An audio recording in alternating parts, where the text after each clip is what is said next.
just don't do that in a close space. And the reason I know you don't do that is because I was a performer. I grew up in the theater.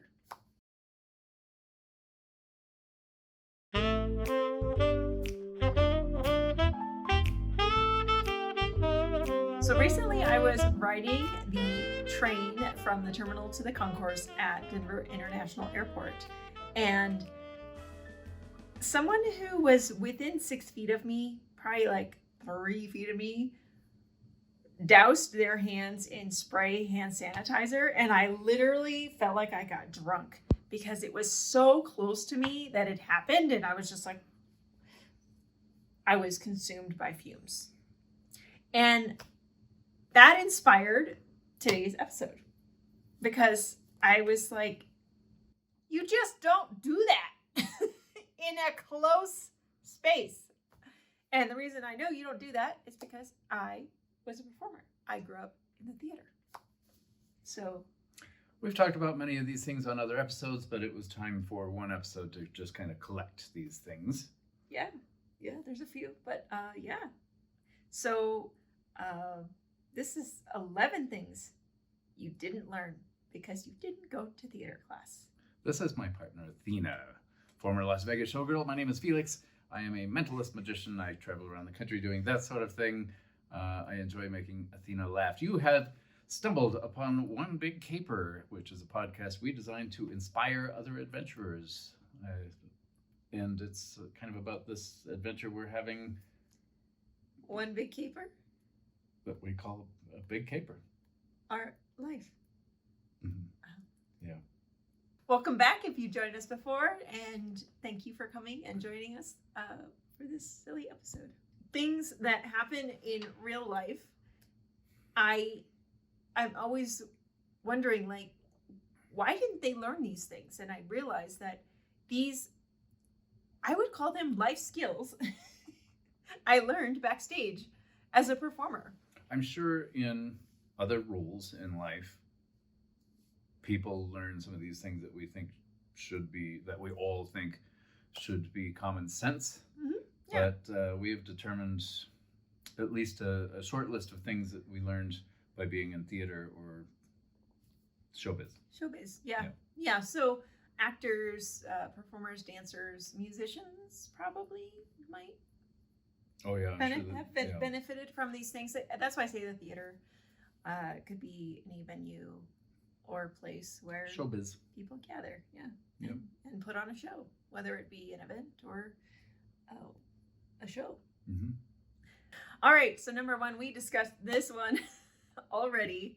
Smells. Smelly things, smelly person, smells. It just feels like it's common courtesy to not spray things that, go airborne in a smaller space, like a car or a bathroom, somewhere that doesn't have like any airflow, because it can affect other people. Like there were some people in the show I was in that had severe perfume allergies, and the show wouldn't be able to go on. Well, of course it would. They would be taken out of numbers if they were having an allergic reaction to somebody's smelly stuff, So, like, I just feel like maybe there should be a class. This is a big one, and one that we certainly encounter in burlesque, where the performers don't have any formal training, or for that matter, experience of being in a dressing room. But when you're spraying hairspray, not all of it hits your head. It goes past you.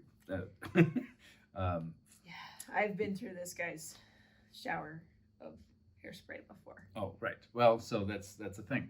Also, it should go without saying, but day-old sushi is not something that you should be eating in the company of smoked salmon. Other people. Yeah. And vaping, that should also go without saying, but it happens. People do these things and don't. I was at the airport, when I was working at the airport, I was in the back of house, and one of the guys left a small space, and I said, dude, why are you vaping back here? He's like, I'm not. I'm like, why does it smell like bubble gum then? Like, it's not supposed to smell like bubble gum in this little corner over here because there's no food. Anyway, it was really funny. But yeah, we talked about smells in episode 3, professionalism in the workplace.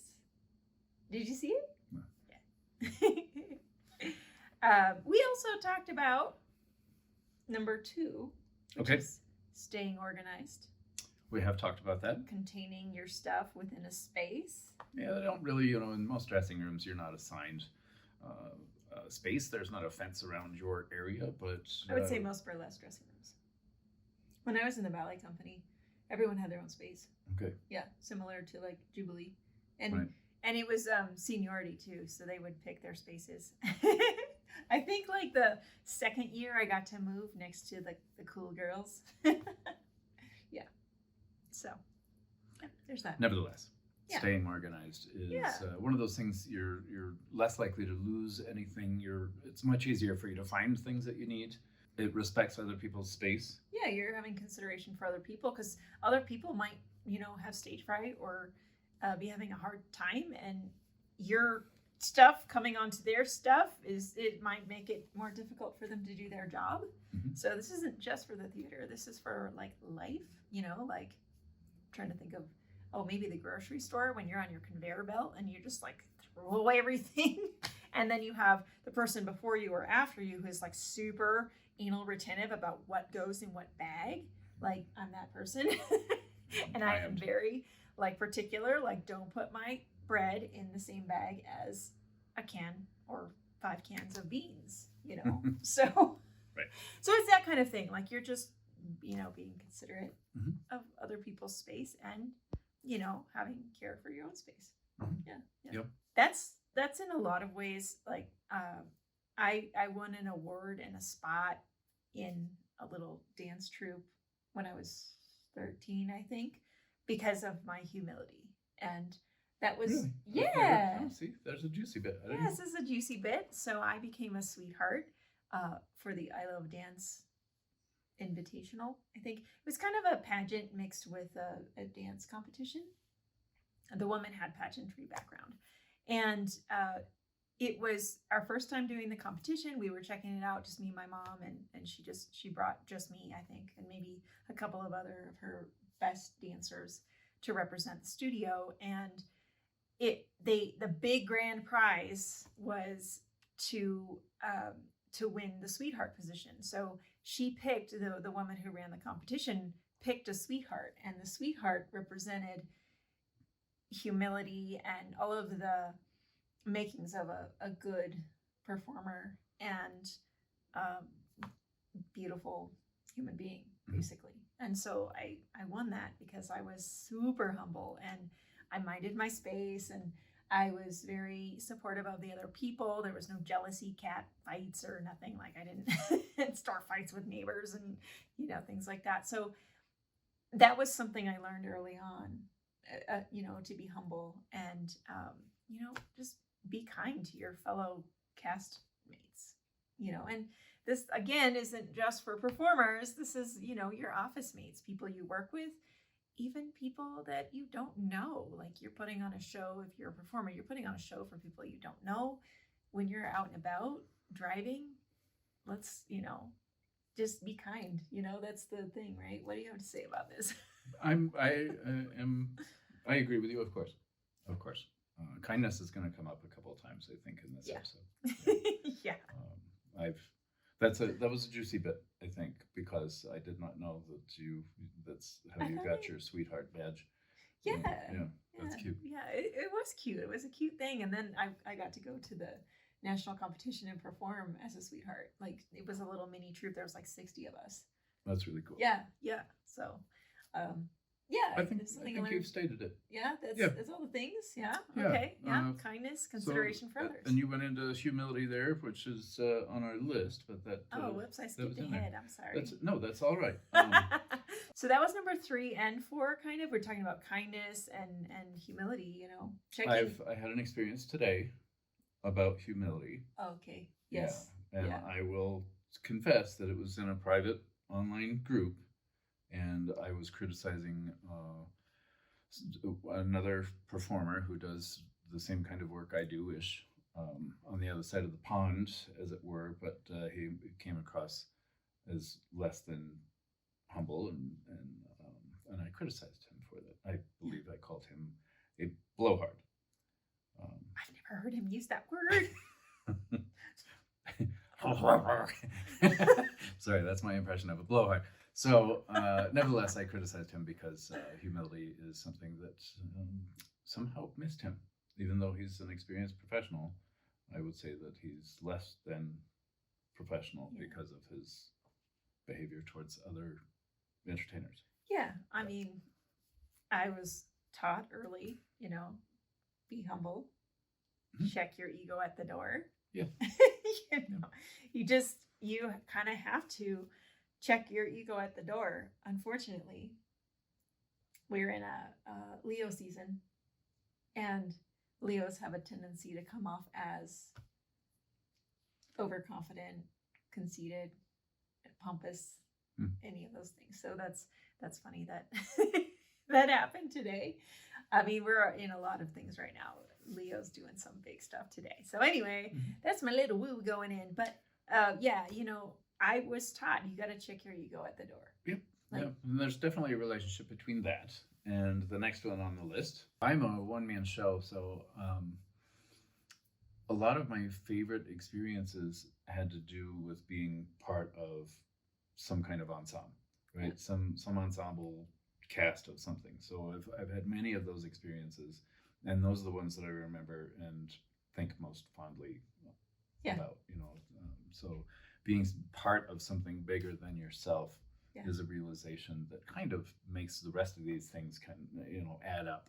Yeah. And in show business, when you're part of a show, you're one little cog in a bigger machine. Yep. And that's like Jubilee. There was, when I was in the show, 85 people on stage, but there were 50 people.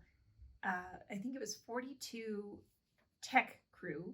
So they were running the sets, the lights, the flies. Like there was a big group of people, and then all of the wardrobe techs downstairs taking care of the costumes, making sure that all the performers got into their costumes, and it was a huge machine that you're part of. And if you're not showing up and being the best you can be, then the show will suffer. That was probably the best time in my life, it's because I was part of something bigger than myself, and I knew it, and I knew like how important that was. That's why I was so mad at that guy whose initials are LF in Las Vegas when we were doing the Magic Variety Show, and he just totally disrespectfully ran over his time. He tried new material that he seemingly never practiced. I was very frustrated. It was one of the more unprofessional things I've seen in show business. I was a little more passionate about that subject than I am today. Yeah. When I talked about it before. Yeah. I mean, I've had to let it go, but clearly I haven't, because it comes up again. I can't let it go. I mean, stuff comes up like, it just happens. I cannot let it go. I don't know if he was like a Leo or had some sort of like some of that, but you kind of have to, check your ego at the door and realize that you are part of something bigger than yourself. It's one of the most rewarding things to be part of something bigger than yourself. And I think that might have affected me in ways when I all of a sudden was thrown back into being a solo act and didn't have any group projects. I think that was part of what was difficult for me in that transition. You know what I mean? Not being part of something. And I have some to say about that, but we'll talk about that in private. Being part of something bigger than yourself is also, we're all in this together. And I think that's like a really good reminder to help you be kind to people, or hope that people be kind to you. I'm not saying you're not a kind person, but sometimes we have days. I have my days. And I called somebody a blowhard today. And I'm still kind of trying to recover from that. My love doesn't talk like that. Especially in a public, well, it wasn't public, but It's a private group. But we're all in this together. And I feel like when you're in a show that is bigger than you and you're just a cog in the machine, we're still all in this together. You're not, a lone sailor. I mean, we all are, but you're not when you're part of something like this. So, I think it's something like that with sports teams. And I think I heard a psychologist once say that the reason that men that are in, their glory days were high school or college football and they just can't let it go, it's because they were part of something bigger than themselves. You're right. And they're not now. Mm-hmm. But I think that's the corporation's hope, that people feel that way about working in the places they work, but it just doesn't happen because it's hard to explain, because the show was this show was owned by a corporation when I was in it, and it felt like they didn't care about us. We were just a money machine at the time. Mm-hmm. I'm reminded of when one of our young people was in a cast, and Mm-hmm. they did their show, and at the end of the show, which wasn't, it's like rehearsals and production and everything was all within a semester. Yeah. But they were very emotional when that came to an end. Yeah. And it reminds me of summer camps when people, when that comes to an end and people get very emotional. And I wonder about the relationship psychologically, the relationship between experiences like that and what we're talking about being part of something. Well, yeah, I think for her, because the biggest part of it was because it was the last production of middle school.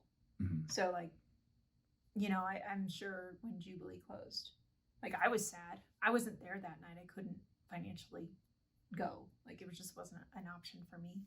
But I would have been there if I could have, and I would have been bawling the whole night. There would have been no point in wearing makeup. My eyelashes would have been dripping down my face. It's even though I didn't know many in the closing cast, it still was, I was part of that, so there's no real segue to number 6 on this list. This is one of my soapbox issues. This is one of the things that that is part of every lecture. Yeah. And I wish I could remember those episodes. I'll link them here. It comes up. No, it comes up all the it's time. But we just talked about it recently. Okay. Yeah, go ahead. Anytime I'm in a position of teaching or giving advice or whatever, I talk about diversifying your skills, having a skill set that's broader than the interests or the topic that, myself as a magician, I studied things like ventriloquism.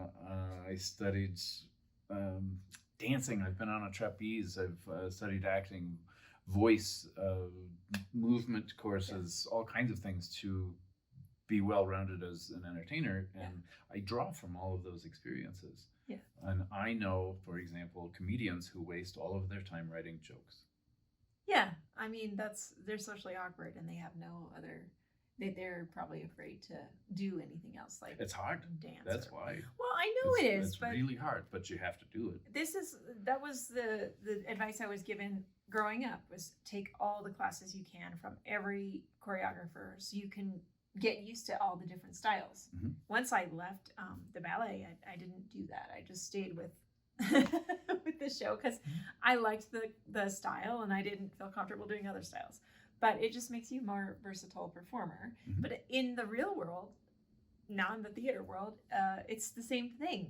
For me, I started off as a designer and now I feel like I'm like a marketing guru because of all the things I study now to help us run our businesses and get our websites and everything up to par. And, I feel like I never would have thought that I would have enjoyed the marketing aspect of our work. I don't know. I think that maybe in the real world, it's kind of frowned upon because people are like, oh, you're the master the jack of all trades master of none. But I roll my eyes at that. because I'm just like, that's boring. Like I'm not. It's one of the best ways to find your own voice too, and to become an artist. You know, you can, as a musician, you can learn to play the clarinet, but if you also learn a couple of other instruments, I think it improves your clarinet work.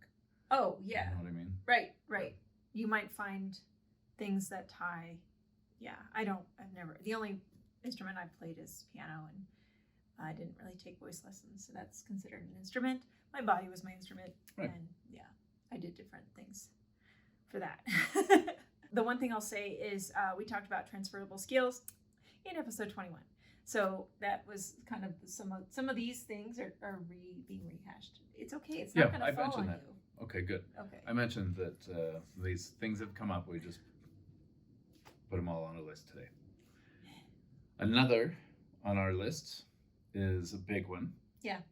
And this very well could punctuate the entire episode too.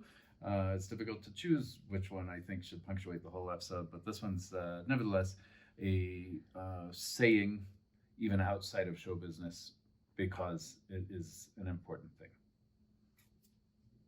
The show must go on. The show must go on. I have certainly had experiences where that had to be a mantra. Oh yeah? Yep. Care to share a juicy bit? Not feeling well, got horrible news 5 minutes before curtain.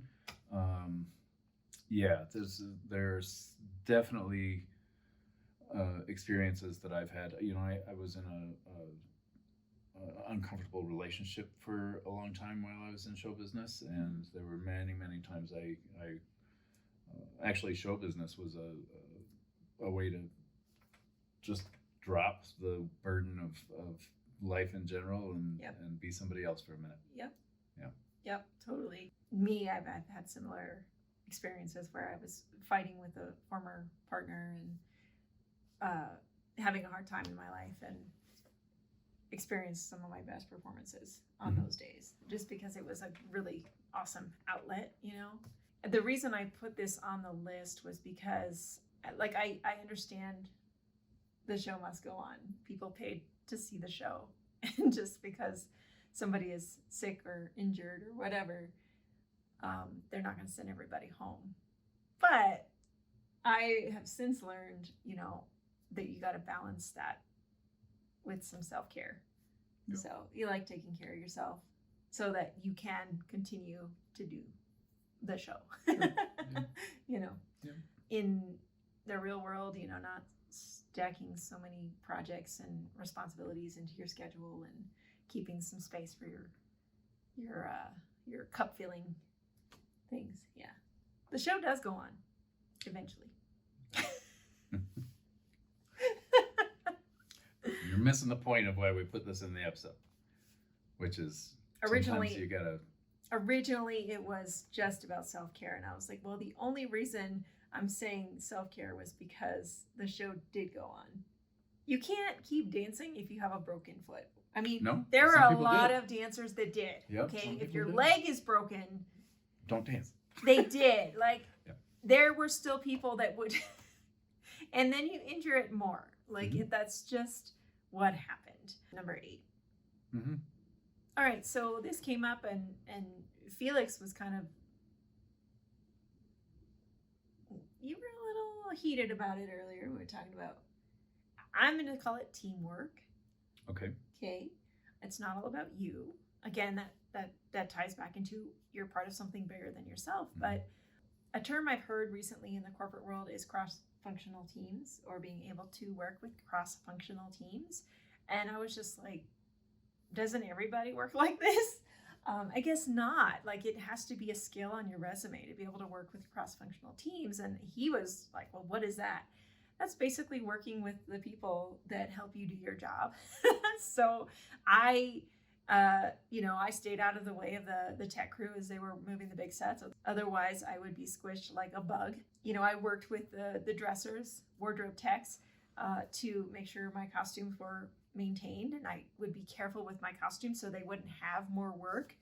And, I was in a show that the lighting was already designed, so I didn't have to. But when I got into burlesque, I had to learn some things about lighting and be able to communicate those things. And that was something he was kind of annoyed about, that a lot of people is it just the burlesque people or?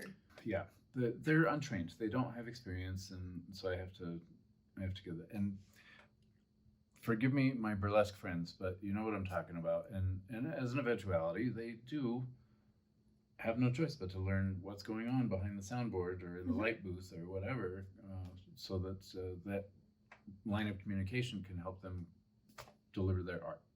But going in, not even speaking the language, make things very difficult. You know, if I saw lighting engineers have a very difficult time communicating with newer performers, and it can be very frustrating.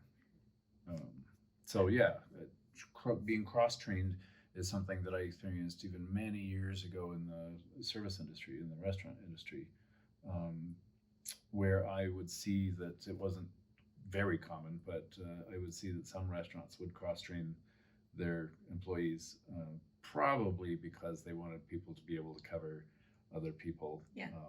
But it helped everything run a little smoother because there was a very clear understanding between the servers and the hosts, or front of the house and back of the house. People knew what the others' jobs were, and they worked better as a team.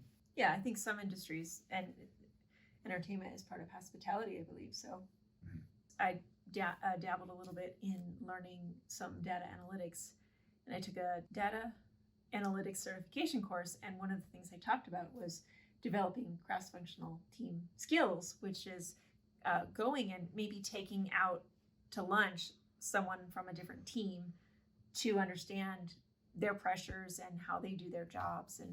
And I thought that was like really weird, because that was just kind of part of the way I think I've always worked. And maybe not in advertising, but I don't think it's common. It should be. It should be. Well, I think tech is one of those industries that's doing it that way. Good. Yeah. Again, this is not just for performers. Right. All right. Number 9. It's a common saying for a good reason. I think it's less common now. I think it's more our parents' generation statement. It comes from the military, believe it or not. Really? Yeah. Oh. Because I thought it was dog training. It's the helmet was multifunctional. What the? Yeah. So the saying is, "Don't poop where you eat." But or sleep. Often that saying is brought up when, say, someone is considering dating someone that they work with. That's a bad idea. Yeah. We did meet in Showbiz. We did work many shows together. We did then go on to produce shows together. Yep. And that worked for us. And we still work together, I guess, and it still works for us. But generally speaking, that's not a good idea. Yeah. So one should be careful. Yep. What other examples would you come up with for don't poop where you eat? I've had issues with people I wasn't dating, and it made work uncomfortable. I did too. Yeah. In corporate. Like, it was just, I lost a job once because the owner and I didn't see eye to eye anymore. So.